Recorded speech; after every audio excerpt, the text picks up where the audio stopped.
What's up, family? Daryl Baum on TV Media. Another motivational moment.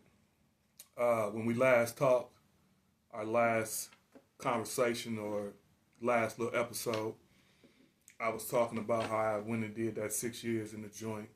And to piggyback off of that, all I want to really do to start this off is to kind of highlight what went on, um, hit the main points so we can get more into some motivation on what to do if somebody in that situation, and or show what I did so somebody can copy some things, because like I said, you ain't got to be in jail to be locked up, and I'm gonna show you how I started from ground zero with nothing and got to where I'm at, today, and steady growing. So the first thing I did, as I mentioned last time, is I came to the end of myself. Came to the end of myself, realized the error of my ways, didn't like where I took myself to. So I started walking with the Lord, and that was the most. I'm grateful for that time, for that alone. That right there alone was priceless. So them 6 years, I had peace, uh, and to kind of walk you down that path and like stay on point with that spirituality awakening. In addition to that, I read the Bible front to back 6 years in a row. So, mm, I'm familiar with the word, but I try not to come off like that, because I know that'll run people away. So I don't even come off like that. And today, I'm not as familiar with every scripture the way I was, but it's something that's written on my heart. Um, I journaled every day. I have my own personal Bible study, that I did with myself religiously, like daily. So those were things that helped me and built me up while I was in there. Um, on another way, I was educating my brain. First I was in there, I was just reading books, mysteries, and all of that.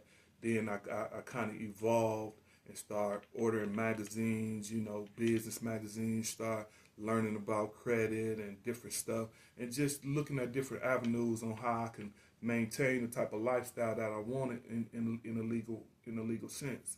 And and then I was working on myself physically. When I went in, I was like 290. You know what I mean? I dropped like 60 pounds in them 6 years. I mean, it fluctuated, it went up and down. You know what I mean? And to this day, I got back out here. You know what I mean? And you locked up. You know what I'm saying? Ain't no grease. I wasn't eating no bread. Wasn't eating none of the eggs or nothing like that, because it was powder. But anyway, so I probably picked up back about 15 of them, you know what I'm saying? But I dropped like 60 pounds while I was in there, and just worked on myself all the way around during them 6 years. Another thing that I did is I stayed busy. Um, I, During the 6 years I was there, I ended up in five different joints. The first one was a work camp. Um, didn't like it there because, like I said in the last video, you know, they could walk you to SIG. It was right across the walk.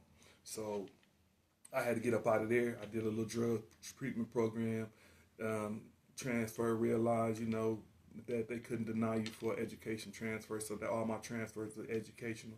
And so the next joint I went to, I was always taking these classes, but none of them really, it was just something to keep me busy. So the next place I went to, I took horticulture and I took floor maintenance. Learn how to strip floors and this and that. Left that joint. I was there probably about a year, some change. Oh, another monumental thing I did is in 2008, they stopped all cigarettes, and I had been smoking cigarettes since I was 14 years old, and so that helped me with that. That very first year I was locked up, about 13, 14 months into it, they stopped the sale of cigarettes in the joint. So got me off of cigarettes. You know what I mean? Which is a hard habit to break. And hey, once you can't get it, you can't get it. So that was another blessing. That's why and that was the best. I mean, it was the worst, but like that judge just said, make the best of it. It was nothing but a blessing. All of it, the whole 6 years.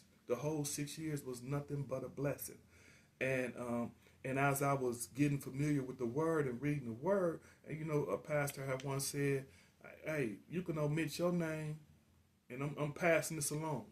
So take heed of what I'm saying.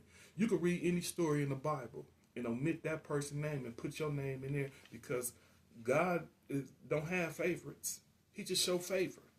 So what he'll do for somebody else, he'll do for you. So if you see somebody else getting blessed and they walking, on the side with the Lord, it's best if you want to get blessed or you admire or, want some of them things or you just want a blessing on your life, you need to get in line.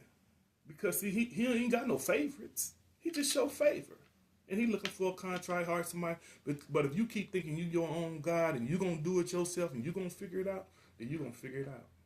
And you're going to figure it out the hard way. Because that's how I was prior to me, as a lost man.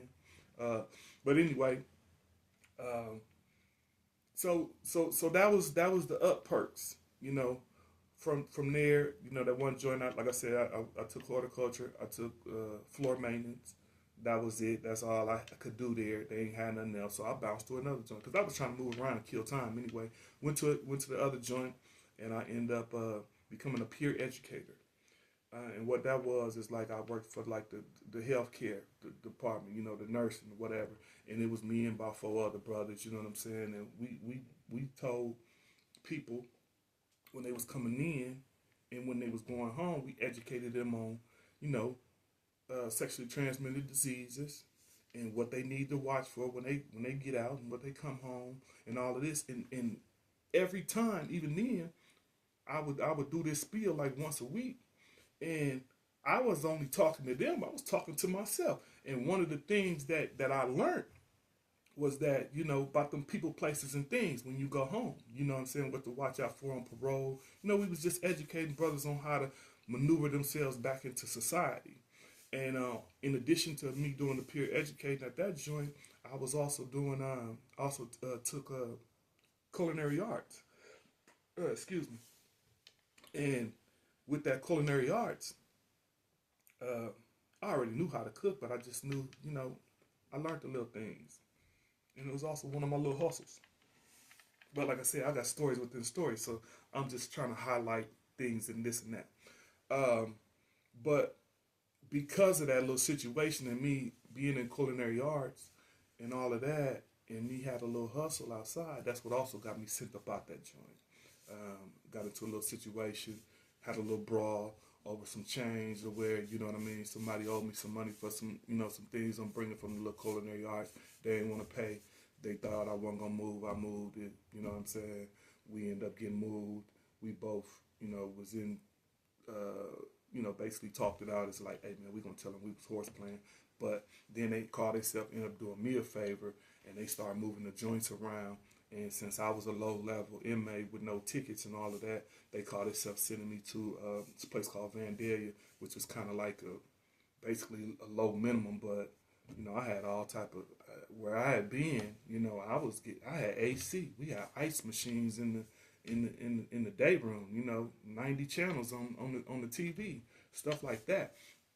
Even though it was a high minimum, I was still, I'd rather been there because I was chilling. And they moved me from that, and now I had to go to this little place to where you can't have no TV, they ain't even got electricity basically up in there, not for every inmate, you know what I'm saying, to have access to their TV and lamp and different things like that. So I refused housing, and I caught my first ticket, and then I went from a minimum to like a medium max because, I refused housing. And I went from SEG, I went to SEG to SEG transfer, and that's where I ended up. You know what I mean, at a medium. So now I'm in this medium. It's worse than where I started off at. Guys in here with 40 years or less, and so it's hard to talk to somebody when you got like 3 years left, and they tell me, man, I'm getting short. I got 17 left. I'm like, I gotta get away from around these guys. So anyway. I ended up taking, there they had more like educational stuff. So when I mean education, more like college because guys was in there long. So I ended up taking like college courses, you know what I mean? But all of this stuff was just something to keep me busy, I never really utilized any of those things, once I got out. Other than for own personal reason, nothing that I used on an application or nothing like that to get myself to where I'm at today. So from there, I was there for a minute, and then I got transferred for my last 18 months or 2 years to, another minimum, which was East Moline. They called it Sweet Moline, and it was sweet there. But like I said, I got stories within stories. I'm just trying to speedball y'all to the points and the straight highlights. So I'm showing little things that I was doing to keep myself busy because what I didn't want to do is be with the crowd. I didn't want to be, I'm not a gambler, never have been. I don't gamble. I got too many kids to be gambling with, you know. And at the time I had five when when I went in, to backtrack on that, I had three boys and two girls. My youngest boy was 3 months old when I left. They was 3 months old, 2 and 4. My girls was 9 and 13. So those are the things that I benefited on during the 6 years. The education, the mindset, the working out, all of that. Because I wasn't doing none of that when I was out in the streets prior to me getting locked up. I just was ripping and running the streets, eating what I wanted to eat, just not thinking about anything. Not thinking about my health, just thinking about getting some bread. And so from there, I got to Sweet Moline, and I became, whatever the joint had to offer, I went. If it was church, if it was somebody coming to speak, I appreciated their time, and a lot of times I was, I stayed on the move too. You know what I mean? Because even though I'm telling you all this righteousness, I was also in there. I was hustling. Hey, green peppers, onions. Somebody work over here. Somebody do this. Tapes, whatever.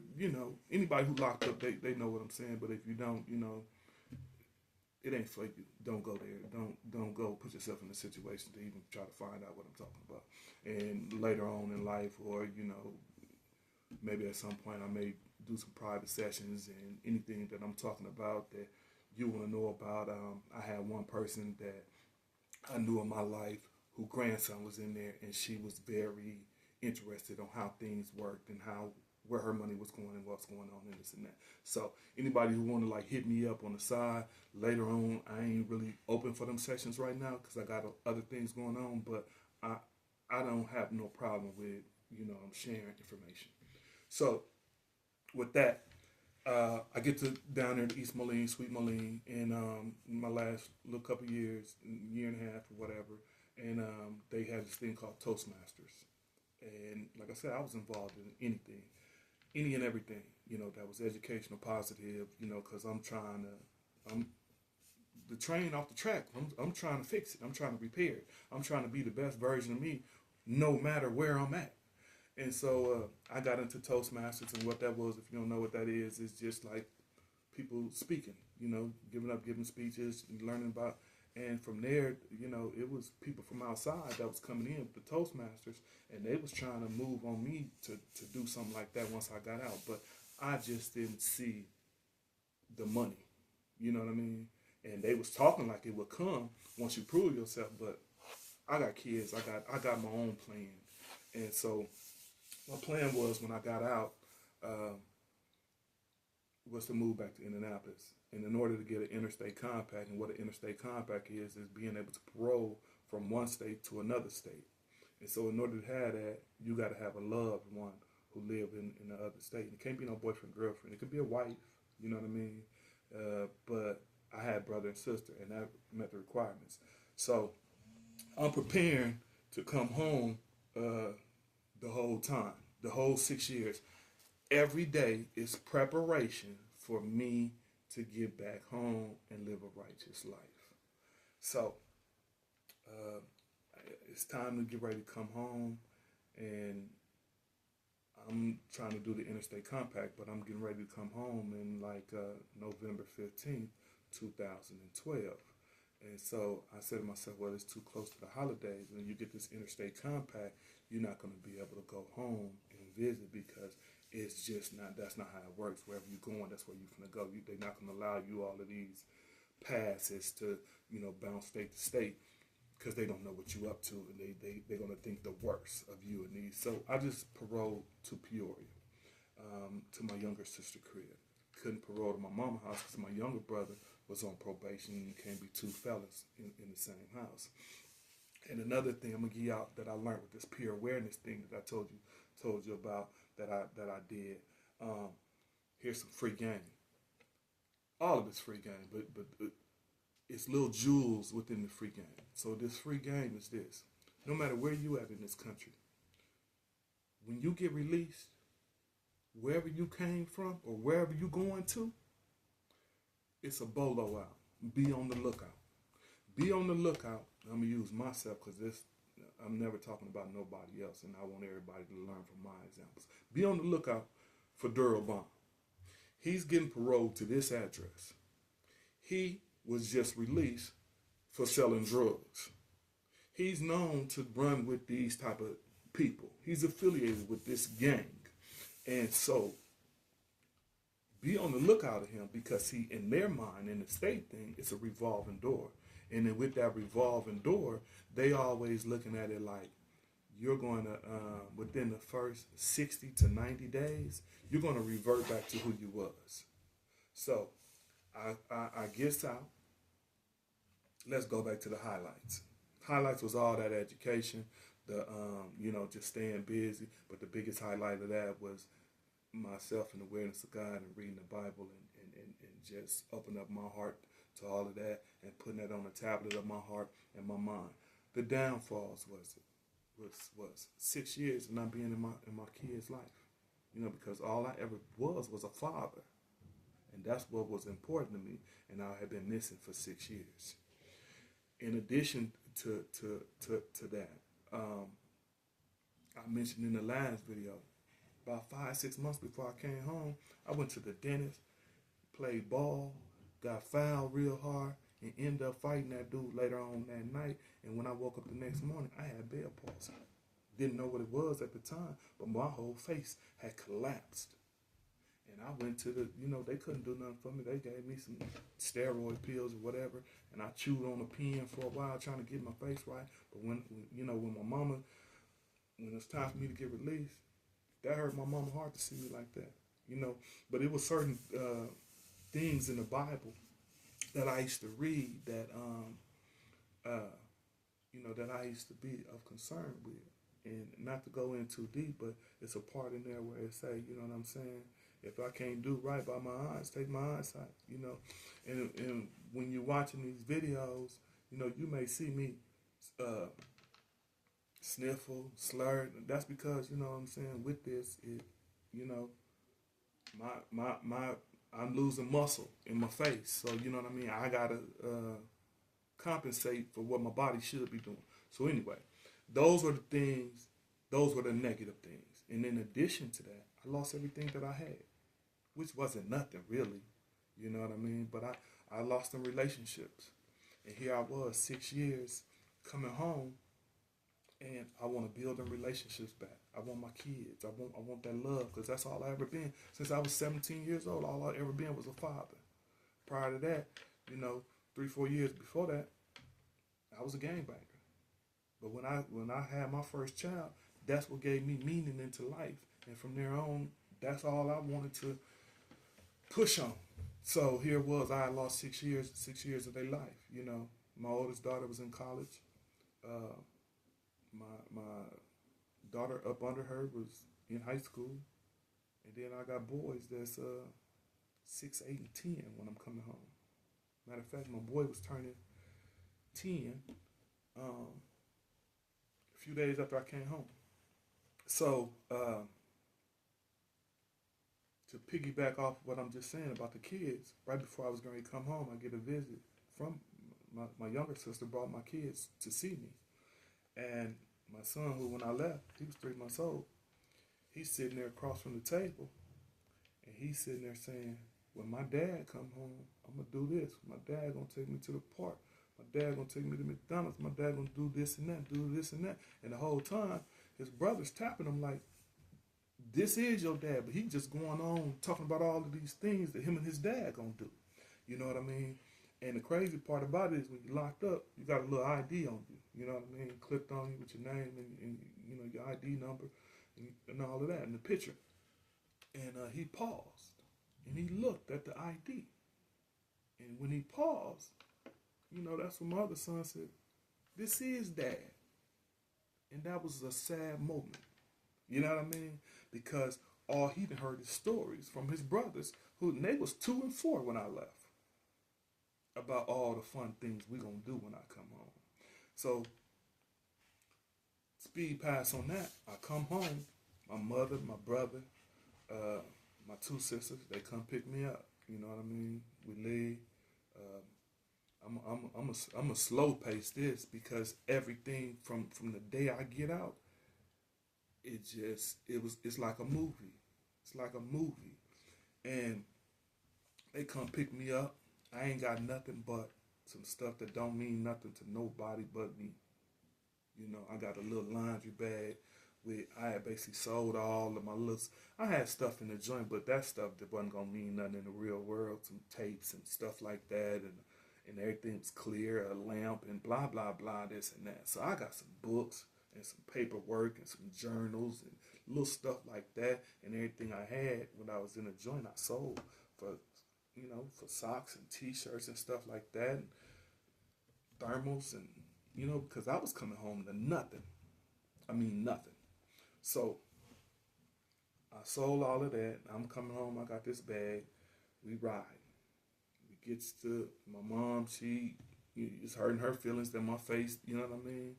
It's not. I'm not the same person that left.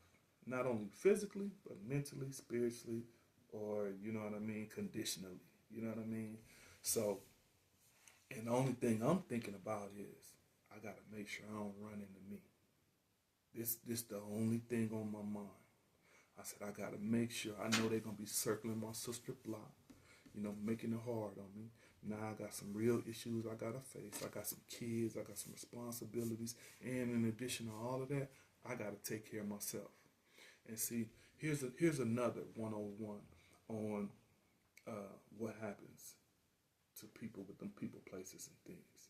See, if you come home, this is what happens majority of the time when people don't have a good support system. They come home, and I'm gonna just use just an average example. A guy come home.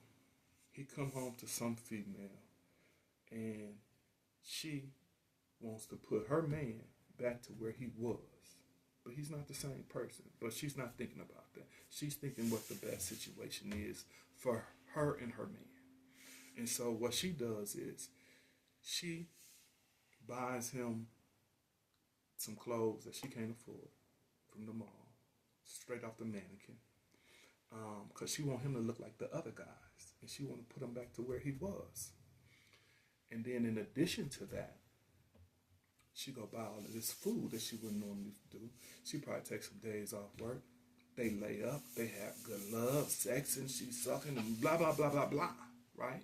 Then she take the man out.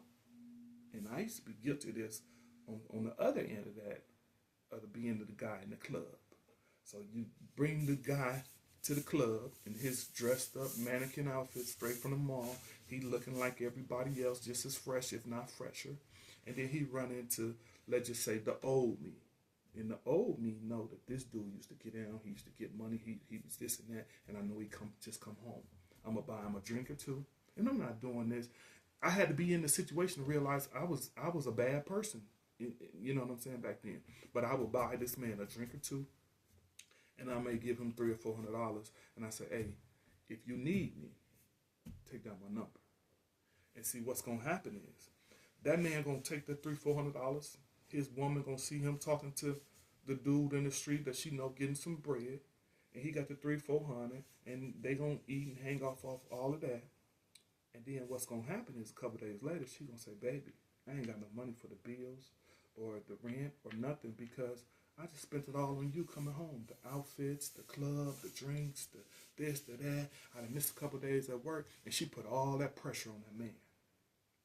And now she gonna say, what about the old me that you ran into that he gave you $300-$400? and he gonna call the old me, and the old me gonna say, "Ah, I got you." But in my mind, I ain't saying that. But I'm like, "Oh, we ain't tripping on that 300-400. Here, take this." And guess what? You in the worst situation that you ever could thought of, because you got all these problems on you. You got to come up with rent, and then you out here dealing with society. You just a month ago wasn't dealing with no bills. It was easy. That's the point I'm trying to make. It was just easy. Now it's out here in the streets. It's hard. Now you ain't got no uniform. You trying to look like everybody else. So what I wasn't trying to do was get put in that situation, because I had already been in peer education talking to guys about the same situation. And now I'm out here and I didn't want to fall into, I'm in that situation where somebody reaching their hand out for me. So back to the story. My brother take me. We drop my mom and them off. My brother take me to go get me a cell phone in Sprint. He said, "Bro, I'm gonna give you 6 months on my phone plan." Thank you, bro. Appreciate that. That was love.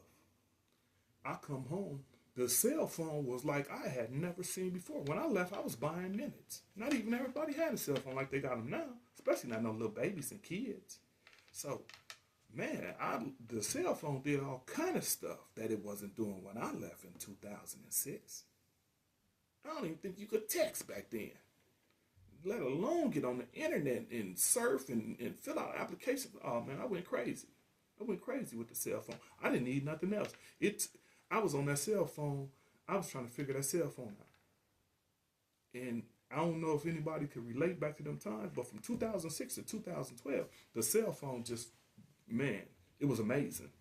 So anyway, but I got no clothes, no nothing, this and that. And I knew I needed to stay away from my old self or anybody that knew the old me, because I don't need you to remind me of who I was, and I don't need to be looking at what I don't got and what I can't get. So my support system, so my brother gave me the phone. My younger sister, she let me come parole to her house. I stayed there until the parole officer came, and then even though I wasn't supposed to be at my mama's house, I went over to my mama's house. From there, I got my license back. And I did that within 3-4 days. My older sister helped me, pay off some old fines. I got my license back. Boom. Now, I go down to this place called the Dream Center, which is like a shelter for families. I knock on the door. I tell the lady, I don't have nothing. She said, "Well, we're not open today." I said, "Ma'am, I just come home from the penitentiary. All I got is this thermal shirt. It's cold outside." She let me in. She gave me 2 garbage bags. She said, "You got 20 minutes. Get as much stuff as you can." I had a family member who told me upon my release, they was going to buy me 2 pair of Jordans. I don't even wear Jordans. I probably had 1 pair in my whole life. Don't know what numbers they was or none of that. And I think I was in grade school. So I wasn't concerned with no Jordans. I said, "Hey, look, if you can give me $200 or, whatever, hey," I said, "I need some real stuff. I need a belt. I need a wallet. I need some pants and shirts and stuff like that, and sweaters." And so that's what I did. Got me a couple pair, some boots, some dress. Went out to TJ Maxx or Burlington Coat Factory, one of them places. I'm a realist, even to this day. And so that was how I got out. That was my mind state. And I knew if anybody was trying to hang out with me or link up with me, you know what I'm saying? In my mind, I'm like, okay, I'm not finna come out here drinking, because that's gonna be a gateway to somebody getting involved with me. So I wasn't drinking, definitely wasn't smoking. I'm on parole. The only thing that somebody could say to me is "Well, I know you eat," and I had it in my mind. That was the only thing somebody was gonna be able to say to me. And so I remember now that I got them license, a man is back. You get what I'm saying? So I'm picking up my kids. I'm picking up my niece's kids. I'm drop off, pick up all day long. And like I said, the Lord was blessing me, not only in that situation, but in relationships, because I was building relationships up fast. And I'm taking everybody, and what was been missing was the presence of a man. And here was one coming home with a strong mind and all of that. And, I'm going by aunties and different people and shoveling snow, whatever. Not for no monetary gain, because I was being blessed. And I had already been I ain't come out here want no food to eat, want no clothes. I was going to the pantry, getting food and bringing it to my mom's house. And she was like, baby, you ain't got to do this. You get what I'm saying? I'm going to get bread and snacks and whatever, from this little church down on the south end. And I'm standing in line and you got to pray. And I'm doing all of this. I'm doing whatever I can to provide. And if I got to go to the pantry to bring some bread up in here, that's nothing. You get what I'm saying? And I had a plan. Once the holidays was over with, I was gonna go to the parole and get this parole transferred. But see, the parole was trying to. I had the parole officer. He was trying to stand on my neck. Talking about, I keep coming by the address, which is my little sister's house, and he like, you ain't never there. I said, what you want me to be sitting on the couch or I'm looking for a job? And he kept trying to do these little surprise pop-ups and all of that. But see, the real problem was when I did ride by my sister's crib and all that, I see what they own. The same way I told y'all about the bolo, about be on the lookout. They running parallel around my sister's crib because they just knowing that I'm finna get out here and be on some goofy. But no, I wasn't on no goofy, And I remember one of my homeboys, he hit me up and said, hey man, I've been trying to get in touch with you. I said, yeah, what's up? He said, man, I just want to hang out with you, man. You've been home, woo, woo, woo, woo, woo, woo, woo. Okay, that's cool. So I picked him up. The role is reversed. Being he felt like he should have picked me up, but he already was like, he ain't got no L. So I'm like, I ain't finna, what I'm saying? I'll pick you up out of love, see what you on. And so we go out and we kick it. And he like, you don't want no drink? I said, no, I don't drink. He like, And don't get me wrong, because unconsciously, I'm already thinking, because like I said, when you know self, you know others. What he's trying to do is, you know what I mean?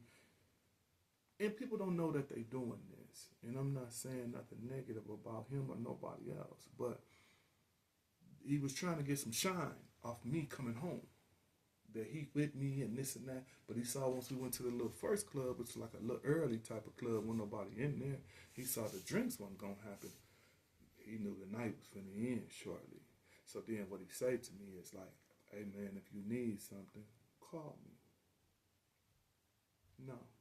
That game you playing already been played. Because if you was real about it, I just came home, just did 6 years. You know the situation.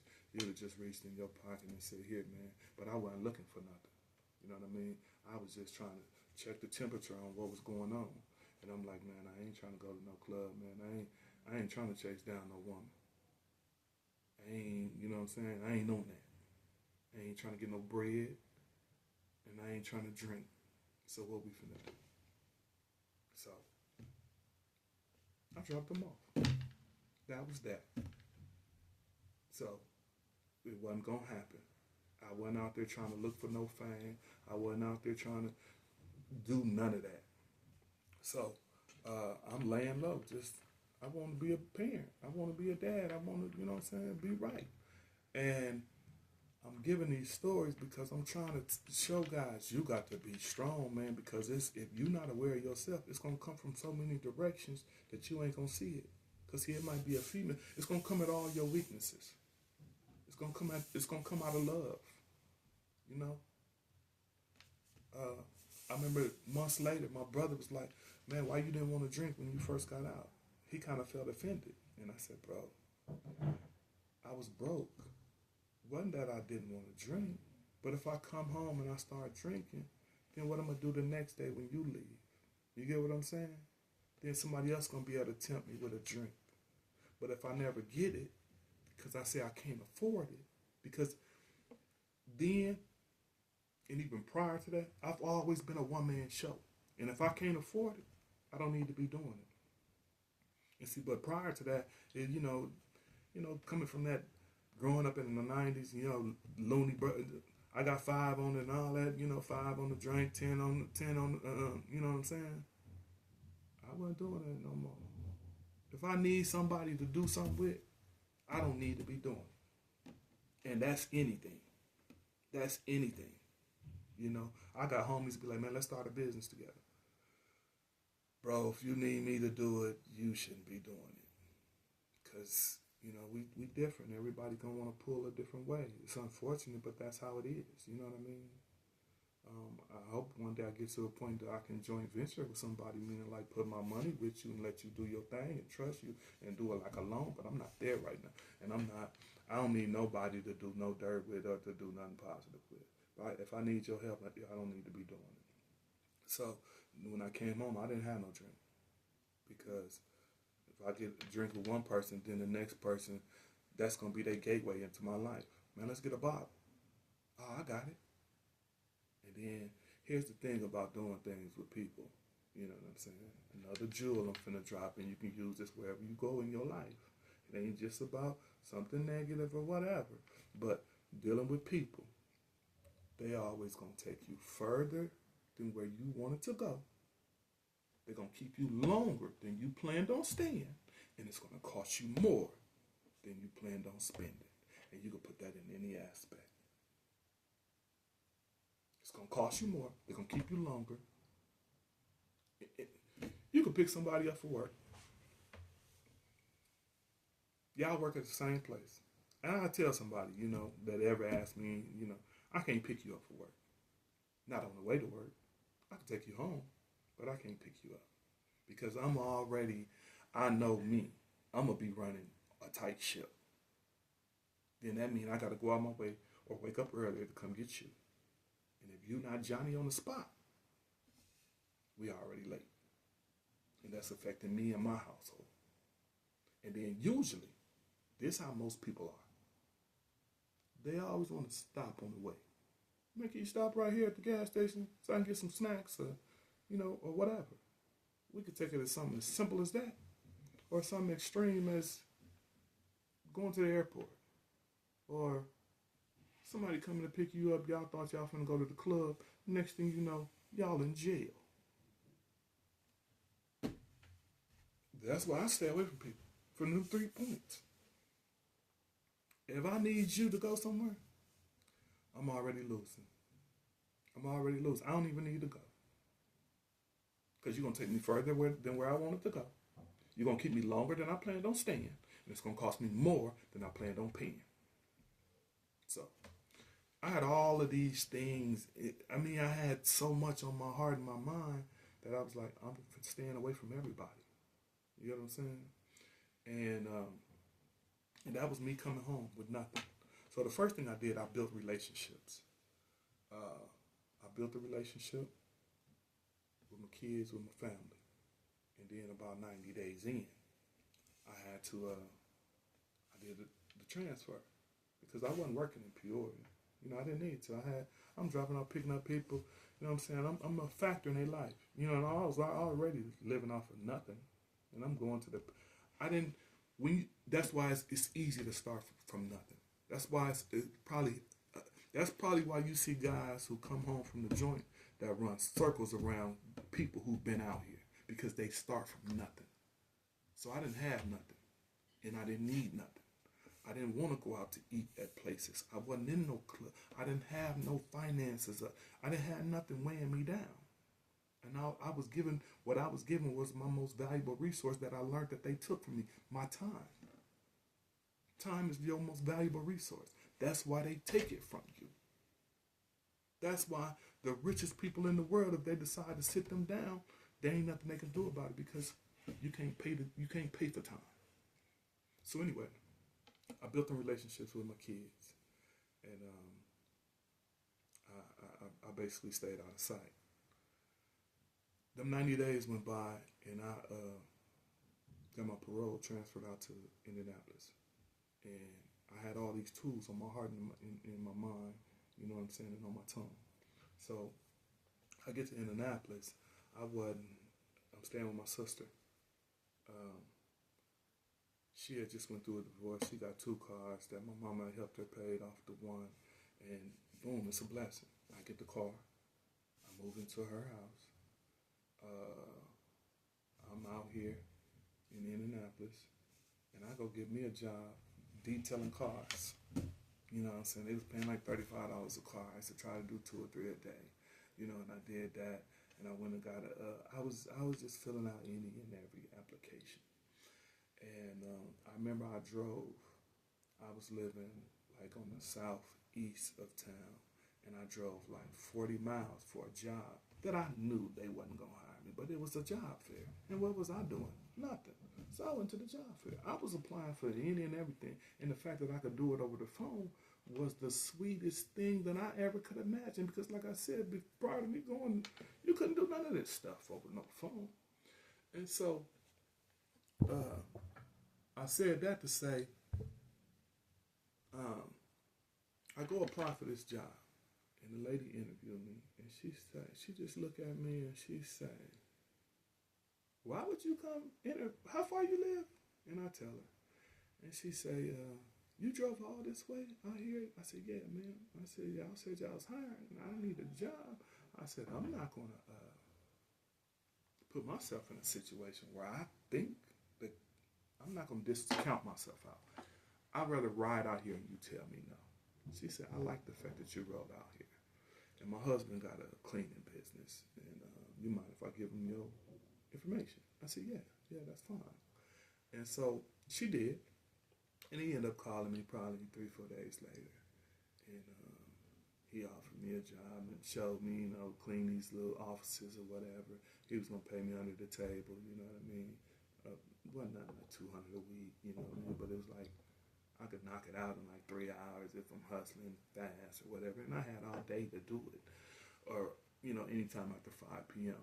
before 7 a.m. So, me and him, we talked, we got that. And I never forget, I was talking to my son. Just, he was 8 years old. And I told him I was cleaning cars and had a job cleaning offices. And he don't remember this, but I remember this. It's still echoing in my head to this day. And I told him, Dad got a job and this and that.